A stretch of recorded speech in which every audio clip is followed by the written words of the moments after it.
You know, when you walk into a really carefully engineered home, there's this distinct sensory shift the second the front door clicks shut behind you. Oh, absolutely. It's almost immediate. Right. Like, it's difficult to pinpoint at first, but the environment just feels fundamentally altered. The air is perfectly still, the low-frequency rumble of street traffic totally vanishes, and the structure itself just feels planted. Yeah, that sensory shift is basically your brain recalibrating. We're so used to living in environments with these constant micro vibrations and thermal drafts. Oh, for sure. Traditional houses kind of breathe and creak. Exactly. Most residential structures react to the environment. They expand, contract, flex. So when you finally step into a structure that's designed specifically to isolate the inside from the outside, it registers as this profound sense of quiet. And that absolute solidity is exactly the focus of our deep dive today.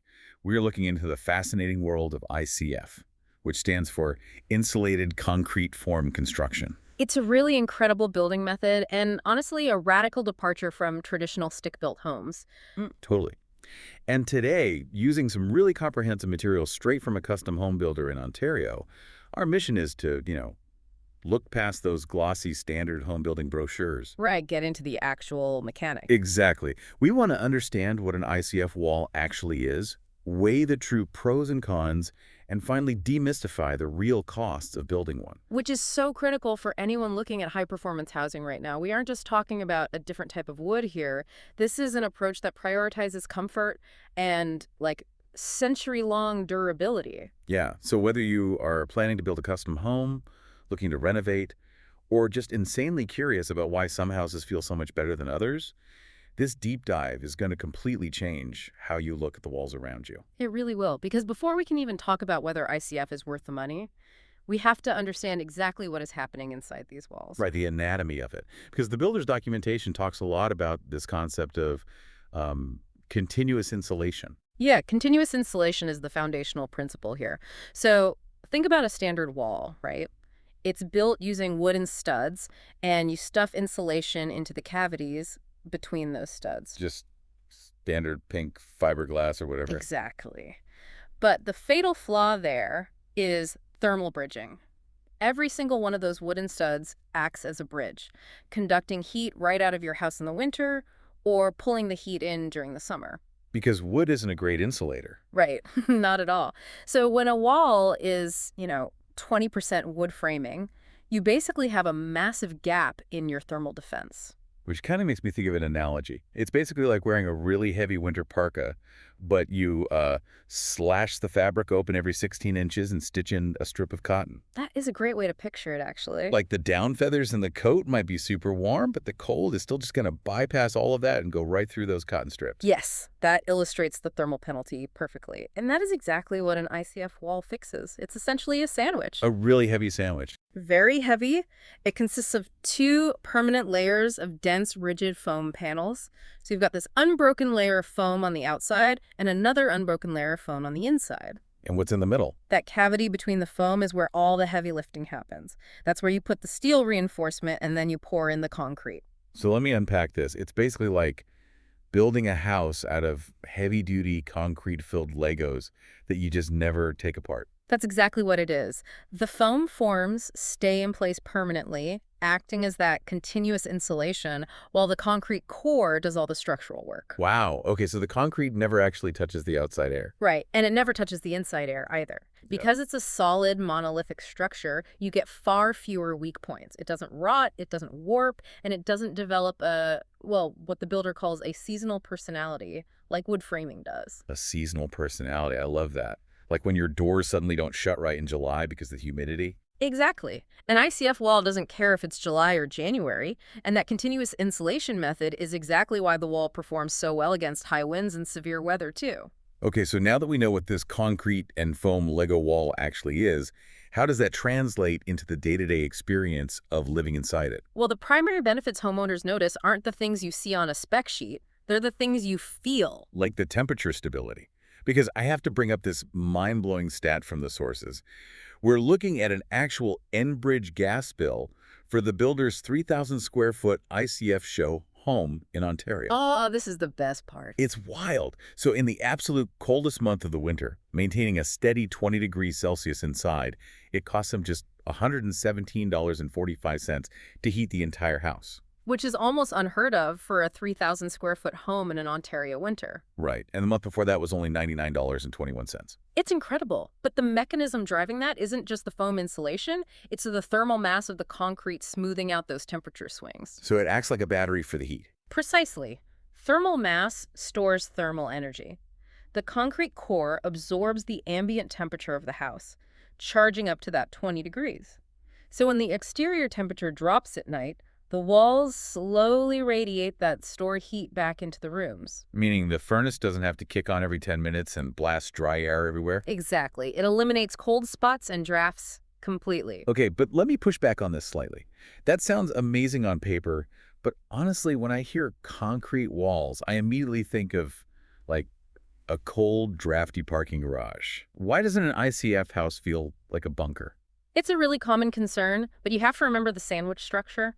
Because the concrete is insulated on both sides by the foam, the cold never actually penetrates the core. Ah, so you're not actually touching or feeling cold concrete. Right. And furthermore, the sources note that when you pair this really tight, insulated shell with radiant floor heating, you get a completely different premium category of comfort. Oh, because the heat is coming from the floor and warming the objects, not just blowing hot air around? Exactly. The radiant floor charges up the thermal mass of the walls, and the entire house just feels evenly warm. Plus, the solid concrete blocks out a tremendous amount of noise, right? Oh, yeah. It stops road noise, wind, neighbors. It's incredibly quiet. Okay, so if the energy bills are that low and the houses are that quiet, why isn't literally every house built this way? Like, it's time to look at the downsides and caveats here. Yeah, we definitely need to talk about the risks. And the sources highlight a really blunt truth. ICF isn't the problem. Humans are the problem. Humans are the problem, meaning the installation. Yeah. The material severely punishes lazy detailing. In traditional wood framing, you have a lot of margin for error. You can shim a stud or use a sledgehammer to force a wall plumb before the drywall goes up. You can't exactly sledgehammer a solid concrete wall. No, you cannot. Once that concrete is poured, it is permanent. Failures usually happen when the poor planning is rushed. Right. The sources actually talked about blowouts and voids in the concrete. Yeah, wet concrete is incredibly heavy. If the bracing isn't perfect, the hydraulic pressure can actually rupture the foam forms. I read this one specific detail from the source that made me laugh. Bad bracing during construction can create a wall that looks like it leaned into the wind for emotional support. Yeah, a bowed concrete wall is a nightmare. It throws off the roof, trusses, the drywall, everything. It sounds like baking a delicate souffle. Yeah. Like, the ingredients are actually really simple foam and concrete, but if you rush the process or skip a step or just lack technique, the whole thing collapses into a mess. That's a perfect analogy. You can't wing it. You have to follow a very stringent 5-step build process. Design, site prep, stack and brace, pour, and finishing. Calm planning always beats chaos with ICF.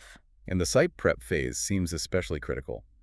The builder notes that water always wins. It really does. You need meticulous site prep and waterproofing. If water gets behind the exterior membrane, it's trapped against the permanent foam forms. Fixing that later means excavating the entire perimeter of your house. Yikes. So it really demands absolute precision. It does. And there's another major con we need to mention. ICF is a bad investment if you only plan to live in the home for a couple of years before selling. Oh, because you won't live there long enough to actually enjoy the financial payback from those low utility bills. Exactly. It takes a longer time horizon to recoup the initial premium. Well, that timeline of payback brings us perfectly to the biggest hurdle for most people, which is the sticker price. Let's unpack the special intentions around cost. Yeah, let's get into it. Because the upfront wall package definitely does cost more than a traditional wood frame. I mean, you're buying engineered foam, steel rebar, and literally tons of liquid concrete. Plus the specialized labor for that meticulous bracing and the careful detailing around all the windows and doors so they don't blow out. Right. But the builder warns against comparing an ICF wall directly to a stick-built wall on a spreadsheet. They call it brochure math. Brochure math is dangerous. Yeah. Comparing a basic 2x6 wood wall with some fiberglass shoved in it to a high-performance ICF wall is just a false equivalency. Because they don't do the same things. Yeah. Right. The fair way to measure the cost is looking at the whole package. The ICF wall is your structure, plus your continuous insulation, plus your air sealing, all in one step. To get a wood-framed house to perform at that level, You'd have to add layers of rigid exterior insulation, expensive flashing tapes, acoustic decoupling. Exactly. When you add all those secondary systems to the wood frame to match the performance, the cost gap narrows significantly. Okay, but let me raise a practical pushback here on behalf of the listener. Because, saving on my heating bill 5 years from now is great, but that doesn't actually help me pay the contractor today. That's a very real concern. Right. If my absolute only priority is getting the lowest possible sticker price right now just to get the house built, is this for me? The source gives a very direct reality check on that. No. If your only goal is the cheapest possible structure today, ICF is not your first stop. Stick framing wins on cheap and fast. It does. But if you want to avoid the ongoing financial pain of high utility bills and the physical pain of cold rooms and noise complaints, ICF makes long-term sense. It's about shifting your budget from operational costs to upfront capital. It's an investment in the envelope of the house. Exactly. Well, that is a perfect place to recap our journey today. We have sliced open this foam and concrete sandwich, marveled at those incredibly low heating bills, and, acknowledged the severe consequences of lazy human installation. It's definitely an unforgiving system. Truly. And we've reframed how we calculate the true cost of a home, moving past that deceptive brochure math. And really, even if you aren't planning to build a house tomorrow, understanding this systems-level approach to construction makes you a vastly more informed consumer in the housing market. Yeah, absolutely. You start to realize that walls aren't just structural boundaries holding up the roof. They are active participants in your comfort and your budget. Which leaves me with a final lingering question to ponder. We spend so much money adding smart technology to the inside of our houses. Smart thermostats, complex HVAC zones, white noise machines, just trying to fix temperature and noise issues. Slapping a Band-Aid on a leaky box. Exactly. But what if the ultimate smart home technology isn't electronic at all? Like, what if it's just a better wall? That is a great point to leave off on. Something to think about the next time you feel a cold draft in your living room. Thanks for diving in with us today.